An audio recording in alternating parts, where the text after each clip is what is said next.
देखो बेटा, जो अपना लेसन है खनिज एवं सेल, उसका जो है टॉपिक अगला सेल है। ठीक है, खनिजों के बारे में हमने पढ़ लिया, खनिजों के प्रकार पढ़ लिए। अब बात करते हैं सेल।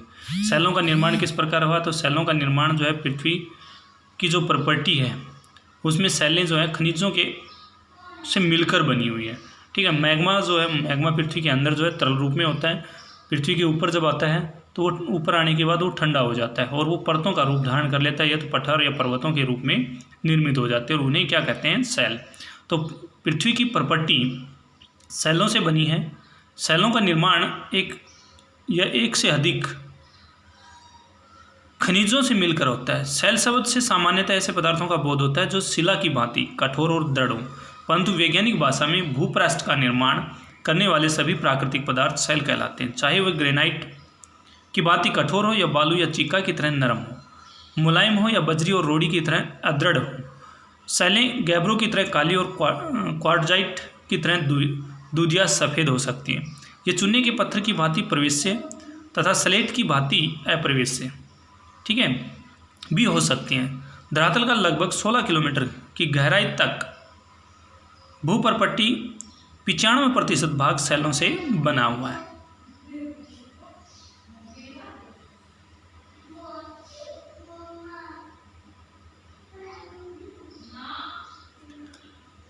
अब सेलों का महत्व है। सेलों का महत्व देखो, सेलों का महत्व, सेल जो है हमारी मेन है कि पृथ्वी की जो स्थिति है, आकार जिसे हम बोलते हैं, ठीक है, उसको निर्धारित करती है। ठीक है, सेलों के आधार पर निर्भर करता है, जैसे पठारी इलाका है, पर्वतीय इलाका है, ठीक है, मरुस्थलीय है, जिस भी प्रकार का है वो सभी किसके आधार पे? सेलों के महत्व के आधार पर। तो सेलों की बनावट पर ही स्थल रूपों का आकार अथवा स्वरूप निर्भर करता है, क्योंकि अपर्दन के साधनों की प्रभावशीलता सेलों की संरचना और संगठन पर निर्भर करती है। इसके अतिरिक्त मृदा निर्माण में जनक सामग्री सेलों के अपेक्षा से भी प्राप्त होती है। इसलिए भूगोलवेत्ताओं को सेलों का आधारभूत ज्ञान होना आवश्यक है। भूगोलवेत्ता जो होते हैं, पृथ्वी के परिपूर्ण पृथ्वी के बारे में जो जानकारी रखते हैं, उनको सेलों के बारे में जो है जानकारी बड़ी ही महत्वपूर्ण होती है उनके लिए। अब बात करते हैं सेलों का वर्गीकरण। देखो बेटा, सेलों का वर्गीकरण जो है वो 3 आधारों पर किया गया है। कितने आधारों पर किया गया है? उत्पत्ति और संरचना के आधार पर सेलों का 3 भागों में बांटा गया है। पहली आग्नेय सेल, दूसरी अवसादी सेल और तीसरी रूपांतरित। आग्नेय सेल जैसे ज्वालामुखी विस्फोटन होता है भाई, लावा जो मैग्मा जो होता है पृथ्वी के अंदर आंतरिक उष्मा के कारण वो तरल रूप में होता है, और जब भूकंप जो है आता है, ठीक है, ज्वालामुखी जब उद्गार होता है तो प्लेटों को तोड़ता हुआ बाहर आता है, ठीक है, और बाहर आने के बाद वो विस्फोट का रूप धारण करके धीरे धीरे मैग्मा जो है पृथ्वी तल पर निकलने लग जाता है, और उस जमाव को ही हम क्या बोलेंगे? आग्नेय सेलें। ठीक है, तो आग्नेय सेलों का निर्माण इस प्रकार हुआ। उसके बाद बात करते हैं अवसादी सेलें। अवसादी सेलें आग्नेय का जो पुराना रूप होता है भाई, इनका जैसे बारिश वगैरह से या किसी भी प्रकार से जो बजरीदार जो होते हैं, कंक्रीट वगैरह, बजरी वगैरह जो भागकर एक जगह जो जम जाते हैं तलछट, उसके कारण जो कठोर रूप धारण कर लेता है, तो उससे अवसादी सेलों का। रूपांतरित सेलें जैसे धूप और बारिश के कारण जो उनका रूप परिवर्तन हो जाता है, ठीक है, भ्रंशन के माध्यम से, तो वो रूपांतरित सेलें कहलाती हैं, याद रख लोगे। अब बात करते हैं आग्नेय सेलें। देखो बेटा, आग्नेय सेलें, आग्नेय शब्द का अंग्रेजी रूपांतरण लिग्नस, लैटिन भाषा के लिग्नाइस से बना है, जिसका अर्थ अग्नि होता है। अतः ऐसी सेलें जिनका निर्माण पृथ्वी के भीतर उपस्थित तरल एवं तप्त द्रव्य के ठंडा होकर ठोस हो जाने से हुआ है, आग्नेय सेलें कहलाती हैं। ठंडा और गैस बनने की यह प्रक्रिया भूपटल के नीचे भी हो सकती है और भूपटल के ऊपर भी हो सकती है। ठीक है, स्थलमंडल करोड़ों वर्ष पहले तरल पृथ्वी के ऊपरी भाग के कठोर हो जाने से बना, इसलिए पृथ्वी का सबसे पहले जीव जंतुओं की उत्पत्ति से भी पहले आग्नेय सेलों का निर्माण हुआ था। मतलब जीव जंतु जो थे वो भी बाद में आए, उनसे पहले ही जो है आग्नेय सेलों का निर्माण हो चुका था, इसलिए इनको प्राथमिक सेलें भी कहते हैं। ठीक है, अवसादी और रूपांतरित, अवसादी और रूपांतरित जो दो रूप और हैं वो सेलों की अन्य 2 किस्में आग्नेय सेलों पर पड़ने वाले प्राकृतिक कारक, प्राकृतिक मतलब प्रकृति द्वारा पृथ्वी के ऊपर जो भी प्रभाव पड़ते हैं, जैसे अधिक बारिश होना, धूप वगैरह का खिलना, सूखा पड़ना, ठीक है, ज्वालामुखी उद्गार होना, भ्रंश होना, ठीक है, ये सब किसमें, प्राकृतिक कारकों में आते हैं, बनती हैं। आग्नेय शैलों का निर्माण एक सतत प्रक्रिया है। ये शैलें भूगर्भीय इतिहास के हर युग में बनती हैं। इनका निर्माण आज भी जारी है। पृथ्वी पर ज्वालामुखी उद्भेदन द्वारा आग्नेय शैलों का निर्माण होता रहता है। अब आग्नेय शैलों का वर्गीकरण, अब आग्नेय शैलों का भी वर्गीकरण किया गया, भी इनको भी बांटा गया है। ठीक है, तो आग्नेय जो शैलें हैं उनको कितने रूपों में बांटा गया है, तो वो सुनो पहले। इसको भी 2 रूपों में बांटा। सबसे पहले स्थिति के आधार पर आग्नेय शैलों का वर्गीकरण, दूसरा है रासायनिक या संरचना के आधार पर शैलों का वर्गीकरण, रासायनिक संरचना के वर्गीकरण। ठीक है, तो अब सबसे पहले हम बात करेंगे स्थिति के आधार पर आग्नेय शैलों का वर्गीकरण। स्थिति के आधार पर आग्नेय जो शैल हैं उनको 2 भागों में बांटा, अंतर्वेदी और बहिर्वेदी आग्नेय शैल, अंतर्वेदी और बहिर्वेदी। ठीक है, उसके बाद आगे हम पढ़ेंगे भी भाई इनके बारे में। ठीक है, अंतर्वेदी और आग्नेय शैलें, ठीक है, और बहिर्वेदी। तो अब पहले हम इन्हीं के बारे में चर्चा करते हैं। तो सबसे पहले आग्नेय शैलों का वर्गीकरण। आग्नेय शैलों की रासायनिक संरचना, कणों के गठन, उत्पत्ति की प्रक्रिया एवं स्थिति इतनी विविधताएं पाई जाती हैं कि उन्हें किसी एक आधार पर वर्गीकृत करना अपर्याप्त एवं अनुचित होगा। अतः आग्नेय शैलों के वर्गीकरण के प्रमुख आधार निम्नलिखित हैं। जैसे एक चित्र दिया गया अभी, ये ज्वालामुखी उद्गार है। ठीक है, जो लावा है वो बाहर आ रहा है, पृथ्वी के अंदर जो मैग्मा तरल रूप में होता है वो इस प्रकार बाहर आता है। ठीक है, और वो जमने लग जाता है, वो पर्वत या पठार का निर्माण कर देता है। ठीक है, तो देखो पेट्रोलॉजी शैल विज्ञान, ये आग्नेय शैलों के रूप हैं भी।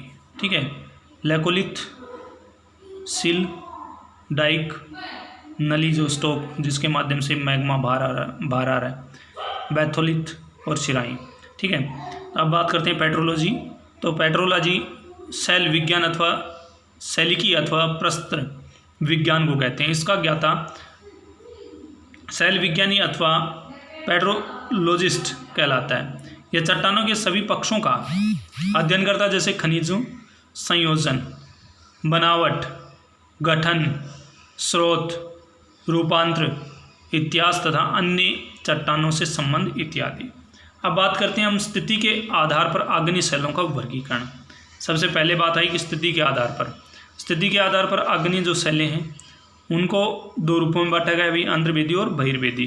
तो मैग्मा धरातल के ऊपर जमकर ठोस हुआ या धरातल के नीचे, इस आधार पर आग्नेय शैलों को 2 प्रकार हैं। सबसे पहला अंतर्वेदी आग्नेय शैल। अंतर्वेदी आग्नेय शैल जब मैग्मा धरातल के ऊपर न पहुंचकर उसके नीचे ही अलग अलग गहराइयों पर ठंडा होकर ठोस रूप धारण कर लेता है, तो उसे अंतर्वेदी आग्नेय शैल कहते हैं। इससे आंतरिक आग्नेय शैलों का निर्माण हुआ। भूपटल के नीचे गहराई के आधार पर अंतर्वेदी शैलें 2 प्रकार की होती हैं। अब अंतर्वेदी को भी 2 भागों में बांट दिया। सबसे पहला है पातालीय शैलें और दूसरा है अधिवित्तलीय शैलें।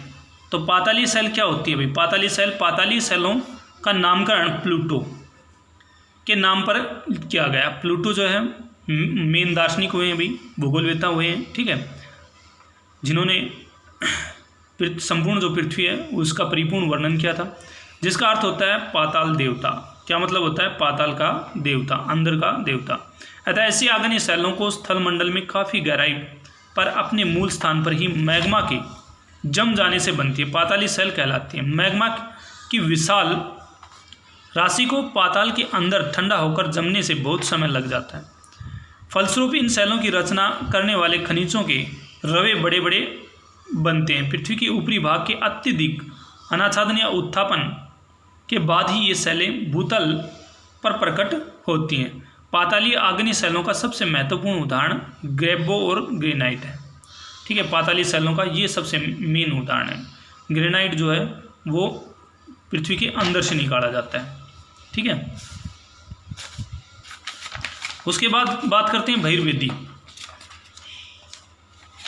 अधिवित्तलीय, बहिर्वेदी नहीं अधिवित्तलीय, सॉरी, अधिवित्तलीय अथवा मध्यवर्ती शैलें। अधिवित्तलीय अथवा मध्यवर्ती शैलें जब भूगर्भ की गहराइयों से उमड़ा हुआ मैग्मा धरातलीय अवरोध के कारण मार्ग में स्थित दरारों, संधियों एवं नलियों में जमकर ठोस रूप धारण कर लेता है, तब मध्यवर्ती आग्नेय शैलों का निर्माण होता है। इस मध्यवर्ती भाग में मैग्मा पाताल की अपेक्षा शीघ्र ठंडा होता है। इससे इन शैलों के खनिजों के रवे पातालीय शैलों के खनिजों के रवों से छोटे बनते हैं। डोलेराइट और माइका पेग्मेटाइट है अधिवित्तलीय शैलों के बढ़िया नमूने। अब बात करते हैं बहिर्वेदी आग्नेय शैल। बहिर्वेदी आग्नेय शैल भाई, ये जो मैग्मा होता है वो पृथ्वी के बाहर आकर के जमता है, ठीक है। ज्वालामुखी विस्फोट के कारण, भूकंपों के कारण बाहर आता है, उसको बोलते हैं बहिर्वेदी आग्नेय शैलें। ये शैलें ज्वालामुखी क्रिया द्वारा धरातल के ऊपर आए लावे के ठंडा होकर ठोस होने से बनती है, इसलिए इन्हें ज्वालामुखी शैलें कहते हैं। काले या लाल रंग के गाढ़े द्रव्य के बहते हुए चादर के रूप में जमने के कारण इन शैलों का लावा स्तर भी कहा जाता है। ये शांत उद्गार से निर्मित ज्वालामुखी शैलें चूंकि बाहर आने के बाद लावा शीघ्र जम जाता है। इन शैलों के खनिजों के रवे या तो बनते नहीं, यदि बनते भी हैं तो वे अत्यंत बारीक होते हैं। यदि लावा बहुत शीघ्र ठंडा हो जाए तो कांच जैसी शैलों का निर्माण होता है, जिसे ज्वालामुखी कांच या ऑब्सीडियन कहते हैं। बेसाल्ट ज्वालामुखी शैलों का महत्वपूर्ण उदाहरण है। मुंबई के आसपास बेसाल्टी लावा स्तर की मोटाई 3000 मीटर से भी अधिक है। कई बार गैसों के जोर से लावे के साथ छोटे बड़े आकार के चट्टानी खंड भी वेग के साथ बाहर निकलते हैं। इस प्रकार बनी शैलों की ज्वालामुखी निष्कास कहते हैं। अब बात करते हैं रासायनिक संरचना के आधार पर आग्नेय शैलों का वर्गीकरण। रासायनिक जो संरचना के आधार पर आग्नेय जो शैल हैं उनका वर्गीकरण। संरचना के आधार पर आग्नेय शैलें अंतर्वेदी और बहिर्वेदी दोनों के दो वर्ग हैं। उनमें कौन से हैं? अंतर्वेदी और बहिर्वेदी, इसी के दो रूप हैं। कौन से? उसमें पाताली और अधिवित्तलीय था भाई। अब इसमें आ गया अधिशिलिक या अम्लीय शैल, अपशिलिक या क्षारीय पैठिक शैलें। तो अधिशिलिक व अम्लीय आग्नेय शैलें, इन शैलों में सिलिका की मात्रा 65 से 85% होती है। लोहे की कम मात्रा के कारण इन शैलों का घनत्व क्रम लगभग 2.75 होता है तथा रंग भी हल्का होता है। ग्रेनाइट अंतर्वेदी और ऑब्सीडियन बहिर्वेदी अधिशिलिक आग्नेय शैलों के प्रमुख उदाहरण हैं। अब है अल्पशिलिक या क्षारीय पैठिक आग्नेय शैलें। इन आग्नेय शैलों में सिलिका की मात्रा 45% से 55% तक होती है। इन शैलों के अन्य रचक तत्वों में लोहा मैग्नीशियम के खनिजों की प्रधानता होती है। इसी कारण इन शैलों का रंग गहरा व घनत्व अधिक लगभग 3 होता है। बेसाल्ट बहिर्वेदी और ग्रेबो अंतर्वेदी इसी वर्ग की शैलें हैं। अब बात करते हैं देखो आग्नेय शैलें भी। आग्नेय शैलों के दो रूप दिए गए, स्थिति के आधार पर और रासायनिक संरचना के आधार पर। बेटा ये बेसिक जो बातें थी वो मेन, हमने वैसे टॉपिक में सभी कुछ पढ़ लिया, पर मेन है कि इसमें इसके प्रकारों का अलग अलग वर्णन दिया गया। आग्नेय शैलें, इसको दो भागों में, स्थिति के आधार पर और रासायनिक संरचना के आधार पर। ये जो है डायग्राम आपको बनाना है नोटबुक के अंदर, फिर नोटबुक में, ठीक है, साफ साफ। तो स्थिति के आधार पर इसको दो भागों में बांट दिया, अंतर्वेदी और बहिर्वेदी, ठीक है। अंतर्वेदी को दो भागों में बांट दिया, पाताली और अधिवित्तलीय, ठीक है। उसके बाद इसको जो उदाहरण है वो है बैथोलिथ, सिल्डाइक, लेकोलिथ, ठीक है। उदाहरण गैब्रो और ग्रेनाइट, और इसका डोलेराइट। ये जो शैलें ये कहलाती हैं बैथोलिथ, और ये जो शैलें कहलाती हैं वो लेकोलिथ। मतलब अधिवित्तलीय जो शैलें वो लेकोलिथ, पाताली जो शैलें होती हैं वो बैथोलिथ, ठीक है। उसके बाद बहिर्वेदी, इसमें ज्वालामुखी चट्टान या लावा स्तर, ज्वालामुखी निष्कासन, इसमें बेसाल्ट और ऑब्सीडियन, इसमें राख, सिंडर, ज्वालामुखी बम, झावा पत्थर, ठीक है। उसके बाद रासायनिक संरचना के आधार पर दो भागों में, अधिशिलिक और अल्पशिलिक, इसमें ग्रेनाइट, ऑब्सीडियन उदाहरण, ठीक है। अल्पशिलिक में बेसाल्ट और ग्रेबो उदाहरण है, ठीक है। तो ये मेन है प्रमुख, ठीक है। इन इतने प्रकारों में इनको विभाजित किया गया है। अब हम आगे बढ़ते हैं।